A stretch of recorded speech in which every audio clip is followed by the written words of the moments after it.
부활의 진리 우리가 신앙생활을 하다 보면 많은 부분에서 접하게 되고 또 중요하다라고 하는 사실을 우리가 익히 알고 있습니다. 자, 그런 가운데 오늘 말씀의 방향성은 이 부활의 진리가 오늘 현재를 살아가는 우리에게 있어서 어떤 믿음의 모습을 요구하는지, 부활의 진리와 오늘 내가 살아가는 믿음의 현실에서 어떤 연관이 있는지 말씀을 상고하도록 하겠습니다. 예수님은 십자가를 지시기 전에 친히 말씀하시기를 사흘 후에 내가 부활한다 라고 계속해서 주님은 말씀을 하셨고, 실제로 주님이 돌아가시고 주일날, 그러니까 오늘이겠죠. 오늘 새벽에 주님이 부활하신 것으로 우리는 기억합니다. 그래서 부활의 진리는 엄연히 내가 하나님의 자녀다라고 고백하는 성도에게 있어서는 당연히 이해가 되어져야 되고 정리가 되어 있어야 될 믿음의 가장 기초에 해당되어지는 사실입니다. 그럼 오늘 본문 가운데 예수님의 부활을 성경이 어떻게 설명하는가? 20절에 보면 예수님의 부활을 잠자는 자들의 첫 열매가 되셨다, 그렇게 말씀하시고 있고, 22절에는 아담 안에서 모든 사람이 죽은 것 같이 그리스도 안에서 모든 사람이 삶을 얻으리라, 그렇게 말씀을 합니다. 자, 여기에서 우리가 이제 눈여겨봐야 되는 내용 하나가 죽음을 설명하는 표현을 우리가 확인할 필요가 있는데, 잠자는 자들의 첫 열매가 되셨다. 잠자는 것. 그리고 아담 안에 있는 사람, 모든 사람이 다 죽은 것 같다. 그렇게 잠잔다는 표현과 죽었다라고 하는 표현을 동시에 교차하면서 죽음에 대한 내용을 설명하는 걸 볼 수 있는데, 잠자는 것과 죽은 것이 같은 의미인가? 우리는 비슷하게 여기질지 모르나 엄연히 그 말씀의 진위, 그 말씀의 뜻은 다릅니다. 자, 특별히 22절에서 아담 안에서 모든 사람이 죽었다, 그렇게 선언하고 있는데, 이 말씀은 아담의 형상, 아담의 후손으로 태어나는 모든 인류를 지칭합니다. 그래서 아담의 몸을 지닌 채 태어나는 모든 인류는 그 모습이 살아있다고 하지만 실제 성경은 아담의 형상으로 난 모든 인생을 어떻게 선언하고 있느냐면 죽은 자다라고 선언하고 있습니다. 그래서 우리가 세상을 10년을 살든 80년을 살든 120년을 살든 우리의 삶의 모습이 제각각 다양할 수 있는데, 그 모든 삶 속에 드러나 있는 실체, 하나님의 시선에서 드러나 있는 모든 인생의 그 삶의 내용은 무엇인가? 죽은 자로서 살아가고 있다라고 하는 것이 성경이 아담의 형상을 입고 살아가는 자들에 대한 정의입니다. 그리고 그리스도 밖에 있는 자들, 아담의 형상으로 난 모든 인류, 그 인생들은 본인이 죽은 자이기 때문에 살아가는 그 모든 삶의 족적은 무엇을 배설하고 무엇을 남기는 자로 사느냐면 죽음의 흔적들을 흩뿌리며 살아가는 존재가 아담의 후손으로 살아가는 삶의 모습이라는 것입니다. 여러분, 인생은 태어나서 마지막 종착지가 어디죠? 죽음입니다. 그러면 정확한 표현은 우리가 살아간다라고 하는 표현이 맞는가, 죽어간다라고 하는 것이 표현이 맞는가? 후자죠. 그리고 우리가 죽어가고 있다라고 하는 것은 시간이 가면 갈수록 그 분명한 흔적들이 더 많이 드러나는 것이 실제 우리의 삶의 모습입니다. 자, 그래서 22절에 보면 모든 사람이 죽은 것 같이라고 했는데, 자, 여기에서 죽을 것 같이라고 미래형으로 기록하고 있는가? 그렇지 않죠. 죽은 것 같이 죽었다라는 거예요. 시제상 완료형입니다. 다 죽었다라는 겁니다. 그래서 죽은 자로서 하나님 앞에 살아가고 있는 모습이 그리스도 밖에 있는 모든 인생의 본질적인 모습이다라고 성경이 선언합니다. 반면에 예수 그리스도 안에 있는 자, 그 사람은 어떻게 얘기합니까? 모든 사람이 삶을 얻으리라. 그래서 아담의 형상으로 난 자들은 모두가 죽은 자로 이 땅에 났으나 그리스도 안에서 새로 거듭난 자, 예수 그리스도를 믿어 하나님의 자녀가 된 자, 그들은 죽은 자가 아닌 하나님 안에서 살아있는 자로 살아간다라고 성경이 우리에게 말씀을 해요. 그래서 그리스도 밖에 있는 인생, 예수 그리스도와 무관한 삶을 살아가는 사람은 실제 아담의 죽은 몸을 입고 살아가는 존재와 같고, 반면에 예수 그리스도를 믿고 주님의 자녀된 자신의 정체성을 인정하고 믿음의 삶을 사는 자는 실제 이 땅 가운데 살아가지만 그의 본질은 부활의 몸을 입고 살아나신 예수님의 형상을 입고 살아가는 산자와 같은 삶을 산다 라는 것이 오늘 우리가 읽었던 본문에 대한 내용입니다. 그래서 그 주님께 사시는 우리에게 주는 굿뉴스가 뭐냐면 예수님의 그 부활을 잠자는 자들의 첫 열매다 그렇게 선언하시죠. 첫 열매, 그러면 둘째 열매도 있고 셋째, 넷째 계속해서 있다라고 하는 것을 우리가 알 수 있습니다. 그래서 이 모습은 예수 그리스도 안에 있는 하나님의 자녀들은 하나같이 경험하게 되어질 사실이라는 거예요. 예수 그리스도만 부활한 모습으로 드러나는 것이 아니고 예수 그리스도를 믿어서 하나님의 자녀된 그 모든 하나님의 백성들은 예수님의 몸처럼 부활하신 그 몸처럼 그 모든 주의 자녀들이 예수님의 뒤를 이어서 둘째, 셋째, 넷째 계속해서 동일한 주님의 부활의 몸으로 일어날 것을 주님 우리에게 말씀합니다. 그런데 이 내용을 여러분이 이제 시간적인 개념을 잘 이해하실 필요가 있습니다. 하나님의 나라가 언제 이 땅 가운데 완성되어지는가? 주님이 이 땅 가운데 재림하시고 난 이후죠. 주님이 이 땅에 재림하실 때 이 세상은 어떻게 되어지는가? 모든 것이 하나님의 심판 아래 놓일 수밖에 없습니다. 모든 것이 불타버리고 하나님의 심판 가운데 정리되고 난 이후에 하나님의 자녀들은 하나님의 생명의 부활로 일어나는 모습이죠. 그런데 그 먼 훗날에 생명의 부활로 일어날 그 모습을 주님은 친히 돌아가신 지 3일 만에 자신께서 부활하신 모습을 마치 샘플처럼 그렇게 먼 훗날에 있을 그 미래의 일을 이제 너희들이 보라는 거예요. 그래서 이 모습은 우리에게 어떤 믿음의 의미를 주는가? 내가 예수 그리스도를 믿는 하나님의 자녀이면 이 믿음의 사람은 어떤 가치관으로 어떤 믿음의 기준으로 살아가야 하는지를 갖추고 있다는 거예요. 소위 예수님이 완성된 하나님의 나라에서 보여질 그 모습을 친히 돌아가신 지 3일 만에 부활의 모습으로 하나님의 자녀들에게 나타내 보이셨다고 하는 그 사실은 그 모습을 목격한 모든 하나님의 자녀들이 이 땅 가운데 살면서 어떤 마음으로 그의 일상의 현실의 삶을 마주하고 살아야 되느냐, 완성된 하나님의 나라 안에 있는 자신의 모습을 기억하고 그렇게 예수님이 부활하신 몸으로 먼 훗날에 나도 주님과 똑같은 부활의 몸으로 살아날 것이지만 그 먼 훗날에 있을 이야기가 아닌 오늘 내게 일어난 사건인 양 그렇게 하나님의 나라를 마주보며 대면하듯 오늘 내 지금의 삶의 현실을 살아가는 자가 되라라고 하는 것이 이 부활의 현재적인 의미임을 우리가 기억할 수가 있죠. 자, 근데 이렇게 얘기하면 그다지 와닿지 않는 분들이 있을 수 있어요. 왜? 이 부활의 진리가, 현재적인 부활의 의미에 대한 이 진리가 내게 피부에 와닿지 않는가?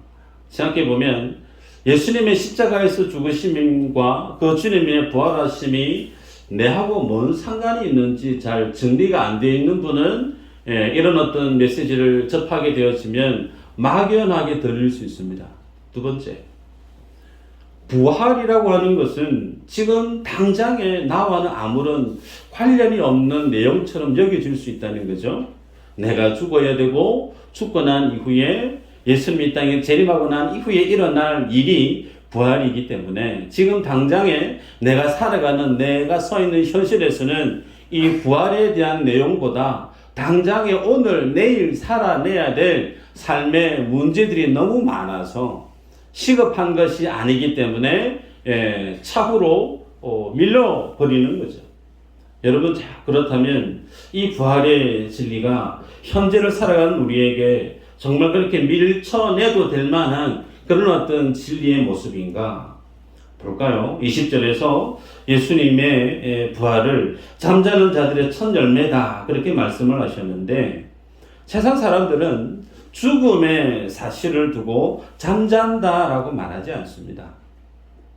성경은 예수 안에 있는 사람의 죽음을 잠잔다라고 표현을 해요.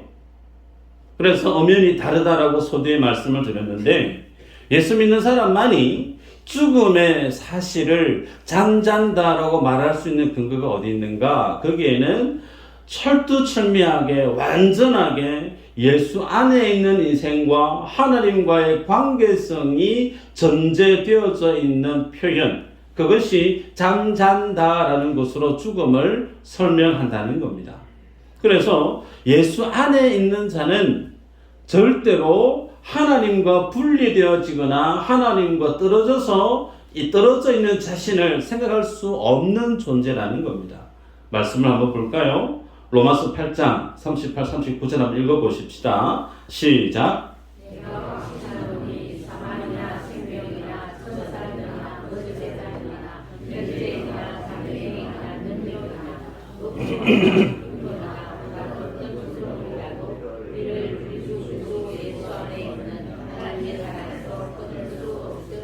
아멘. 끊을 수 있는 게 하나라도 있을까요? 없어요. 예수 그리스도 안에 있는 그 주님이 나를 위해 피 흘려 돌아가신, 오롯이 집중해서 나를 구원해내셨던 그 주님의 사랑에서 이걸 분리시켜내고 떨어뜨릴 수 있는 것이 하늘 아래 주님 오시는 그 시간까지 아무것도 없다라는 겁니다. 그래서 그리스도 안에 잠잔다라고 하는 것, 여기 안에는 부활의 진리 안에서 표현되어지는 죽음을 설명할 수 있는데, 그래서 그리스도 안에 나와 떨어질 수 없다, 분리되어질 수 없다, 이 말의 의미는 예수 그리스도와 연합되어져 있는 나, 하나님의 자녀는 예수님을 믿음과 동시에 어떤 믿음의 연결고리가 형성되어지느냐면 하나님의 자녀된 권세로 예수 그리스도와 연합되어져 버렸다라는 겁니다. 그래서 예수 그리스도와 연합되어져 있는 내가 성도의 정체성이고, 연합되어져 있는 내가 그 연합되어 있는 의미 가운데 살아내야 되는 것이 구원받은 성도의 현재적 삶의 실제라는 겁니다. 여러분, 그래서 부활의 진리 가운데 중요한 진리가 바로 연합의 진리인데, 그럼 우리가 어떻게 예수님과 연합되어졌는가? 요한복음 13장 1절에 6월절 전에 예수께서 자기가 세상을 떠나 아버지께로 돌아가실 때가 이룬 줄 아시고 세상에 있는 자기 사람들을 사랑하시되 끝까지 사랑하시니라. 끝까지 사랑하시니라. 이 표현이 중요하죠. 여러분, 예수님이 우리를 구원하신 사랑의 구원의 시작 기점은 나에게서부터 출발한 것이 아니고 하나님께로부터 출발한 것이 우리의 구원의 첫 시작이고, 우리의 구원의 마지막도 그 구원하심에 있어서 나의 어떤 노력이나 결과에 의해서 구원이 완성되어지는 것이 아니고 끝까지 뭐였다라는 거예요? 주님이 나를 사랑하심으로 나의 구원이 하나님 안에서 확정되어졌다. 성경은 그렇게 말씀합니다. 고로 우리들은 하나님 안에서 떨어질 수 없는, 연합을 끊어낼 수 있는 것이 아무것도 없는 하나님의 사람임을 성경이 말씀합니다. 자, 그렇다면 내가 하나님과 연합되어져 있고 예수님의 영원한 생명을 소유한 하나님의 백성이고 하나님의 천국을 소유한, 천국의 기업을 지닌 하나님의 백성이라는 이 사실을, 그러면 정작 오늘 내가 이 땅 가운데 살아가면서 그 하나님의 크신 믿음의 축복을 어떻게 경험하고 알고 그 가운데 믿음의 삶의 열매를 맺어갈 수 있느냐, 여기에는 믿음의 영역이 자리에 있습니다. 그래서 예수님이 하신 일이 어떤 일이고 주님이 하신 말씀이 무엇이고 여기에서 기록되어 있는 것이 성경이죠. 예수님이 하신 일과 예수님이 이루신 그 모든 일들에 대한 말씀을 소상히 담고 있는 것이 성경책인데, 이 성경을 통해서 하나님은 우리에게 믿음이라고 하는 부분을 계속해서 불어넣어 주십니다. 때문에 예수님을 믿는 믿음이, 내 안에 있는 그 주를 향한 나의 믿음이 어떠함에 따라서 성도의 삶의 내용은 다 제각각 다릅니다.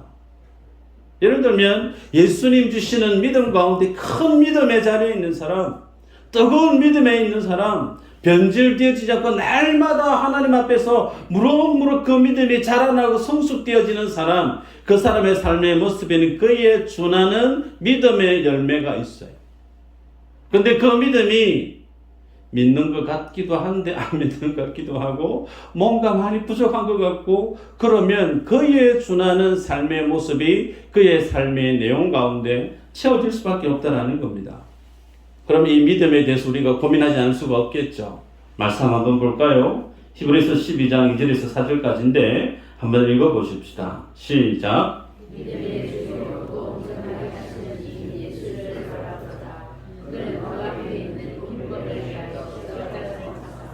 부끄러움을 개의치 아니하시더니 하나님 보좌 우편에 앉으셨느니라. 너희가 피곤하여 낙심하지 않기 위하여 죄인들이 이같이 자기에게 거역한 일을 참으신 일을 생각하라. 너희가 죄와 싸우되 아직 피 흘리기까지는 대항하지 아니하고. 아멘. 자, 이 말씀이 부활 신앙을 지닌 성도가 이 땅 가운데 살아가는 삶의 모습 속에 드러나야 될 믿음의 열매가 어떠함을 설명하고 있습니다. 여러분, 믿음이 있는 자만이 세상을 이깁니다. 믿음이 있는 자만이 죄를 이길 수가 있어요. 그런데 이 믿음의 주체자가 누구냐? 내가 열심히 뭔가를 해서, 내가 열심히 다짐을 하고 의지를 드리고 뭔가 열심히 해서 하나님이 주시는 믿음에 내가 이끌 도달할 수 있느냐? 아니죠. 말씀의 내용이 믿음의 주요, 믿음의 주요. 믿음의 주체자가 내가 아닙니다. 믿음의 주체자는 예수 그리스도십니다. 그 말은 그 믿음을 주시는 이가 예수 그리스도시라는 거예요. 그리고 믿음의 주요, 또 온전하게 하시는 이인 예수, 주님이 주시는 그 믿음이 완전해질 수 있는 능력이 어디에 있는가? 솔로몬의 3,000배를 기억하면서 매일 3,000일을 하나님 앞에 내가 열심히 해야지, 혹은 내 금식 기도해야지, 의지에 대한 열심은 박수 쳐드릴 수 있으나 여러분 그렇지 않아요. 믿음이 완전해질 수 있는 것은 예수 그리스도를 바라보라는 거예요. 그 믿음을 주시는 분이 어떤 분인지 경상도 말로 단디 보라는 거예요. 단디.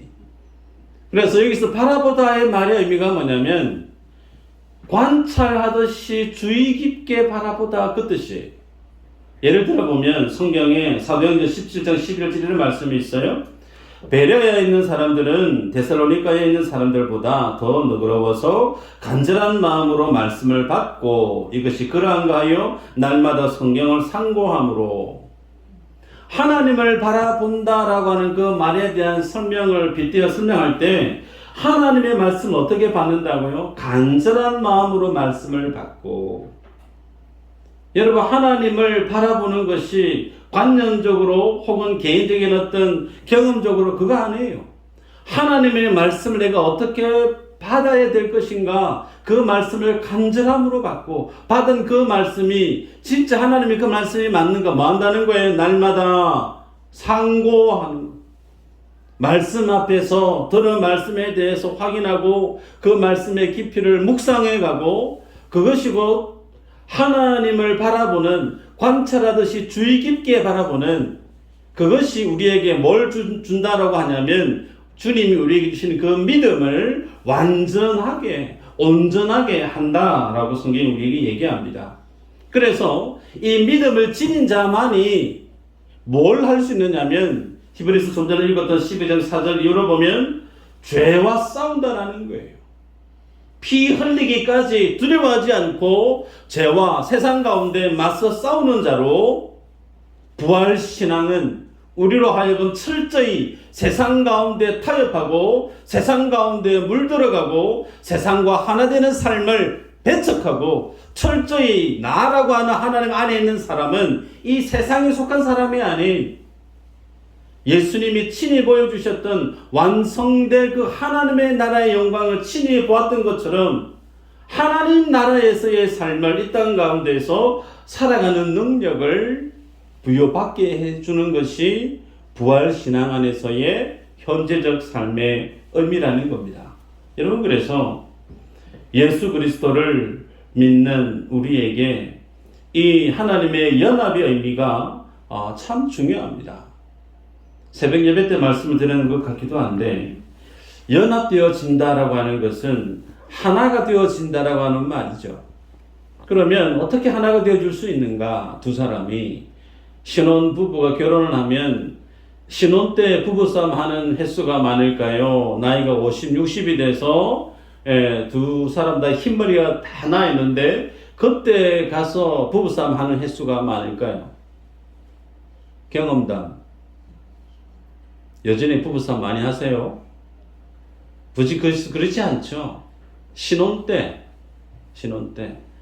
먹는 게 다르고 생각이 다르고 상황에 대한 판단이 다르고, 그래서 신혼 때 초기에는 사사건건 부딪히는 것이 많습니다. 그런데 한 20년 30년 같이 살다 보면 두 사람이 어떻게 해요? 닮아갑니다.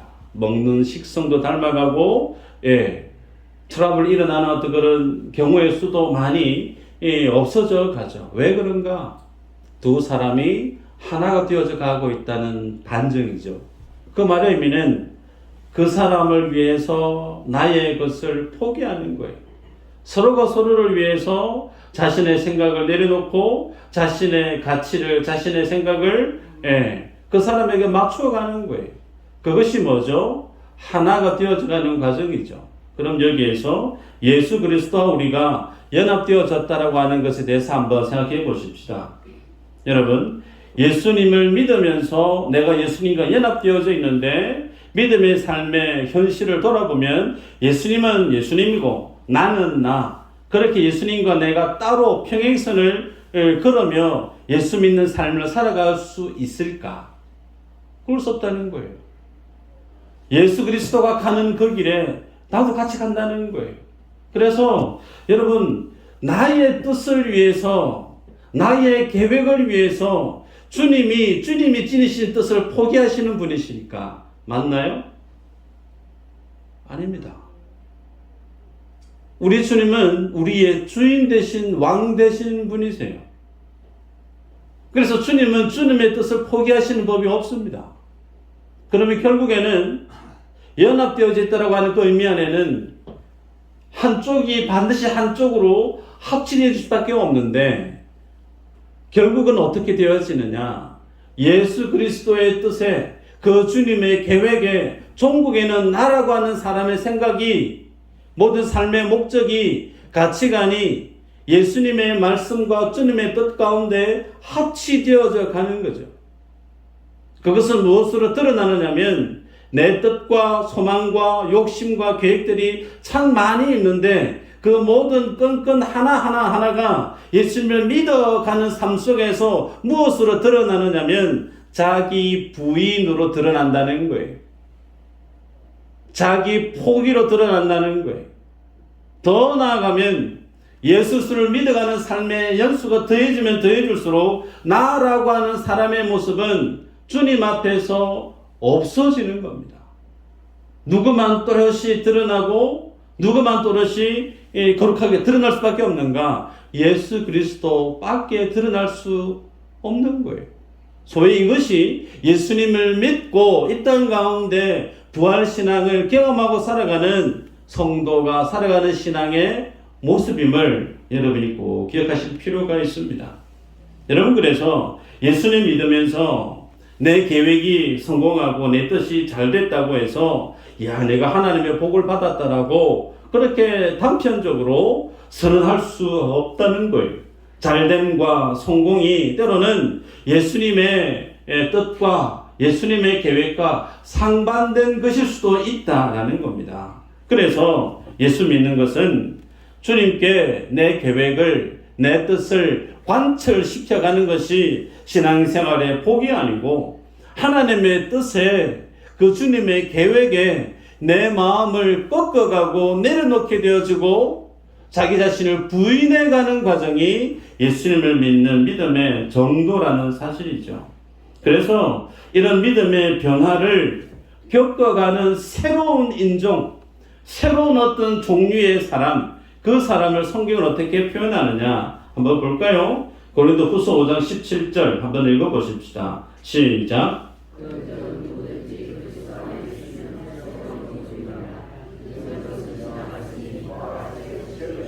네. 예수 그리스도로 닮아져 가고 있는, 그리스도와 연합되어져서 자기 자신을 잃어가고 주님으로 드러나는 이 믿음의 삶을 사는 사람을 성경은 그리스도 안에 있는 새로운 피조물이다라고 얘기합니다. 새로운 피조물. 그러면서 이전 것은 지나갔으니 보라 새 것이 되었다 그렇게 말씀하고 있어요. 그러면 이전 것은 무엇이고 새 것은 무엇인가? 이전 것은 하나님이 아담과 하와와 함께 이 땅 가운데 천지 창조를 하셨던 이 땅의 모습을 이전 것이다 라고 말씀하고 있어요. 그럼 새 것은 뭘까요? 서두에 말씀드렸지만 주님이 이 땅에 재림하실 때 이 땅의 모든 것을 주님이 심판하시고 모든 것을 불태우고 난 이후에 주님이 세우실 새 하늘 새 땅, 그것이 소위 새 것입니다. 그런데 그리스도 안에 있는 인생은 새로운 피조물이 되었다라는 거예요. 그 말의 의미는 예수님이 먼 훗날에 이 땅에 오셔서 천지 창조하신 그 모든 첫 번째 창조물을 다 정리하고 난 이후에 다시 완성하실 새하늘 새 땅, 그 영원한 하나님의 나라, 그것을 이제 이후에 만들어 내실 텐데 그때 만들어내는 것이 아니고 뭐라는 거예요? 예수님을 믿는 그 사람이 곧 먼 훗날에 있을 새 창조에 해당되어지는 하나님의 자녀라는 겁니다. 이것이 어떻게 완성되어졌느냐? 친히 예수님이 십자가 지시기 전에 제자들 불러놓고 성찬식을 했죠. 빵을 떼고 포도주를 떼면서 마시라 먹으라. 너희와 맺는 피로 맺는 새 언약이다. 예. 그 빵과 그 피, 하나님의 생명을 주시는 하나님의 언약 아니에요? 그런데 그 하나님의 언약이 예수님의 부활로 성취되어져 버린 거예요. 정말 예수님이 하신 그 말씀이 죽음의 권세를 깨뜨리고 생명으로 부활하신 그 예수님의 모습은 곧 주님이 제자들에게 주셨던 그 새 언약, 마지막에 성찬식을 행하면서 포도주와 빵을 떼면서 내 살이다, 내 피다, 소위 하나님의 생명을 주님이 그렇게 약속하신 그 하나님의 예수님의 그 언약이 완성되어진 거예요. 그래서 그것을 본 사람은 이 땅 가운데 하나님의 새로운 피조물로 주 앞에 살아가는 자가 되었다라고 말씀합니다. 여러분, 그래서 예수 그리스도의 부활로 이 새 생명을 얻은 성도가 이제 먼 훗날에 주님 이 땅에 오셔서 살아가는 그날을 사는 것이 아니고 지금 우리가 이 날을 살아가고 있는데 이 날을 살아가는 이 현실을 그럼 우리가 어떻게 해석해야 되고 오늘 살아가는 내가 하나님의 구원을 입은 자녀로서 어떻게 일상의 삶을 주님 앞에 살아내야 될 것인가? 로마서 6장 4절 5절 한번 읽어보면 그러므로 우리가 그의 죽으심과 합하여 세례를 받음으로 그와 함께 장사되었나니 이는 아버지의 영광으로 말미암아 그리스도를 죽은 자 가운데서 살리신 것 같이 우리로 또한 생명 가운데 새 생명 가운데 행하게 하려 함이라. 만일 우리가 그의 죽으심과 같은 모양으로 연합한 자가 되었으면 또한 그의 부활과 같은 모양으로 연합한 자도 되리라. 자, 여기에서 중요한 표현이 우리가 그의 죽으심과 합하여 장사되었다라는 거예요. 예수님만 십자가에서 죽어서 장사된 것이 아니고 예수님이 왜 죽으셨느냐? 나의 죄 때문에 죽으셨다라는 거예요. 그래서 나의 죄 때문에 주님이 죽으셨다는 그 사실은 나의 죄도 주님으로 인해서 사라진 것뿐만 아니라 그 죄가 사라진 것은 나도 주님 앞에 죽은 자로 드러났다라는 겁니다. 여러분, 그래서 죄를 범한 사람에 대해서 경찰서에서 검찰에서 조사를 합니다. 어떤 잘못을 했는지 조사하다가 조사받는 사람이 그만 죽고 없어요. 죽고 없는 사람에 대해서 어떻게 하죠? 계속 조사합니까? 조사 못해요. 사건 종결. 네. 죄에 대해서 마치 그렇다라는 거예요. 나의 죄를 예수님이 대신 짊어지시고 죽으셨어요. 그 죽음에 대해서 하나님 우리를 어떻게 바라보시느냐면 나의 죄가 예수님의 죽음으로 죽고 사라졌기 때문에 나도 죽은 자로 주님이 예수님의 죽음과 똑같은 의미로 우리를 그렇게 말씀하시는 거예요. 그래서 주님이 다시금 부활하셨을 때 그 부활이 예수님만의 부활이 아닌 예수님이 나의 죄로 죽으셨기 때문에 그 예수님의 부활도 나의 부활로 하나님이 그렇게 말씀하고 있다라는 거죠.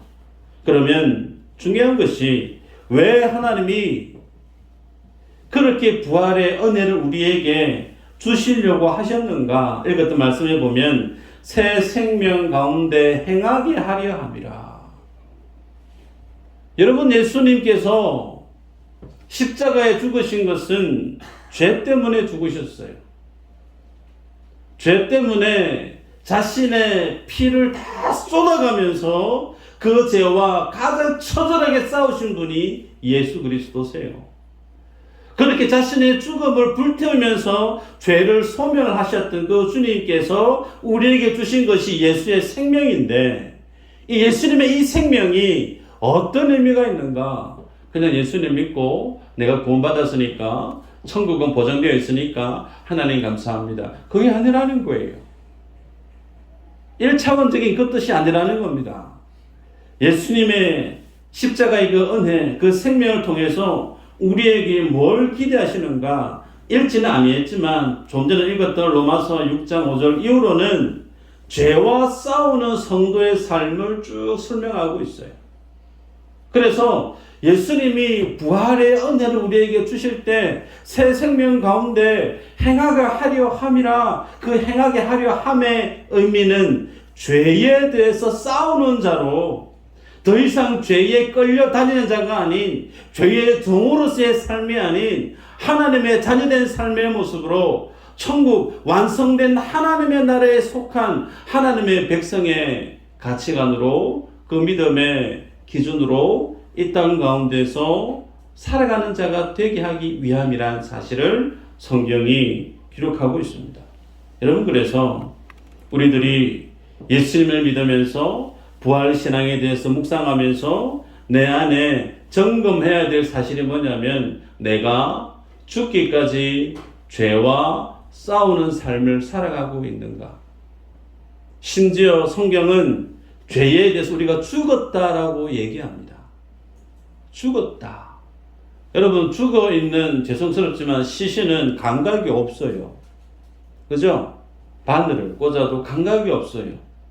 그 말의 의미는 예수 그리스도 안에 있는 우리 모두는 죄에 대해서 죽은 자처럼 그렇게 살아가야 된다는 겁니다. 죄의 유혹에 전혀 흔들리지 않는 사람.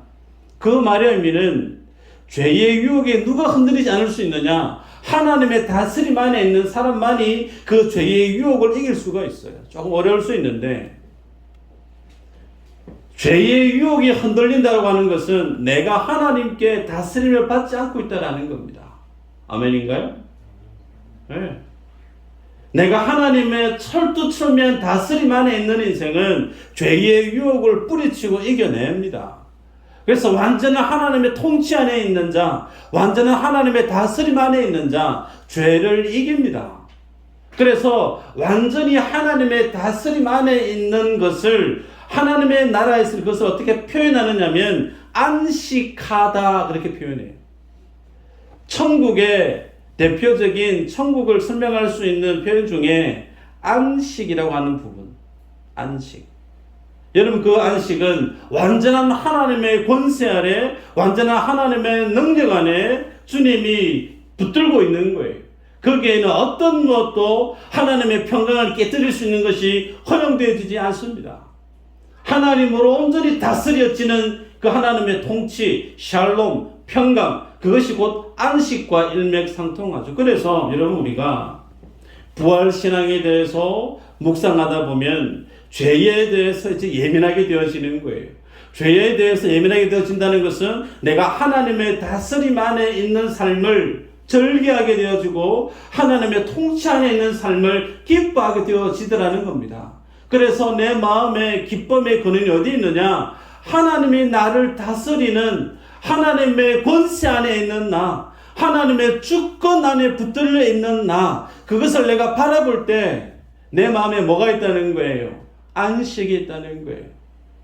이전에는 하나님이 보이지 않습니다.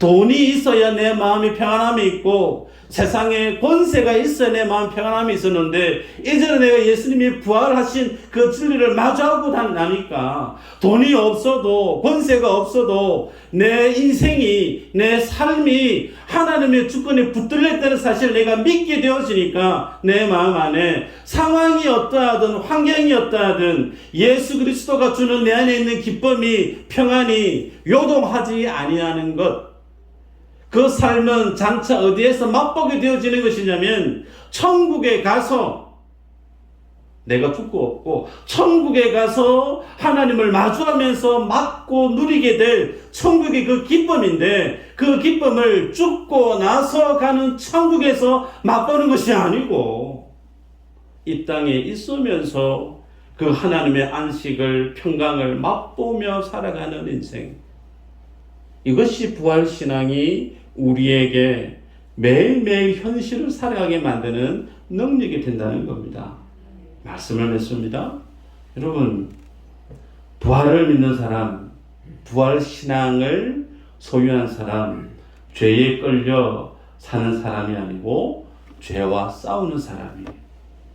그리고 부활의 이 신앙은 죽고 나서 먼 미래에 있을 일로 그렇게 치부하는 것이 아니고 오늘 차디찬 현실 가운데 수많은 선택과 결정을 하면서 하나님의 사람으로서 하나님의 나라의 백성으로서 내가 무엇을 선택하고 결정할지에 대한 오늘의 선택으로 부활신앙은 우리에게 역사한다는 겁니다. 종국에는 이 부활신앙은 우리를 어떻게 바꾼다라는 거예요. 하나님의 나라에 대해서 바라보지 못했던 사람은 교회는 출석을 해도 여전히 세상의 방식에 따라 살아가기 바빠요. 그런데 이 부활신앙을 마주하게 되어지고 확실한 하나님의 나라를 마주하게 된 하나님의 성도는 현실 속에서 선택하는 것이 달라지더라는 겁니다. 여기에 연합의 의미를 여러분이 등불을 켜야 되는 거예요. 하나님이라면 어떻게 선택할까? 이 상황에서 주님이라면 무엇을 선택하실까? 하나님이 뭘 기뻐하실까? 이 기준에서 판단하게 되어지면 종국에는 나라고 하는 사람이 하나님이 기뻐하시는 믿음의 사람의 모습으로 바뀌어져 간다는 거예요. 여러분, 이 일을 우리가 언제 어떻게 할 수 있는가? 가장 작은 것부터 내 마음에 일어나는 분노가 있고 내 마음에 일어나는 욕심이 있고 내가 다른 사람을 받아들이기 힘든 내 안에는 강한 어떤 주장이 있을 때 그것부터 뭐 하는 거죠? 내려놓는 거예요. 마음의 상함, 마음의 어떤 욕심, 마음의 어떤 작은 분노 혹은 내 안에 있는 어떤 내가 강력히 얘기하는 어떤 주장들, 그것들을 하나씩 포기해 가는 것, 그것이 예수님의 부활신앙 안에서 내가 하루 살아가는 믿음의 작은 실천이에요. 이것부터 하다 보면 여러분, 우리들은 하나님 안에서 살아있는 자로 살아갑니다. 살아있는 자. 죄와 싸우고 하나님이 기뻐하시는 것을 따라 살아가는 믿음의 삶을 살아가게 되어지더라는 거예요. 그런데 이 하나님의 부활의 신앙을 묵상하지 않고 그냥 지나쳐 가버리게 되어지면 우리는 이 땅 가운데 아담의 형상을 입고 죽은 자처럼 살다 갈 수밖에 없게 되어진다는 거예요. 여러분이 이제 일상의 삶의 많은 선택들 중에 하나님이 기뻐하시는 그리고 완성된 그 하나님의 나라에서의 삶을 지금 우리가 살아가고 있는데 이 믿음의 삶을 여러분이 기억하고 이 믿음의 기준에서 판단해서 주님의 기쁨이 되어지는 믿음의 주인공들 되시기를 주의 이름으로 축복합니다. 기도합니다.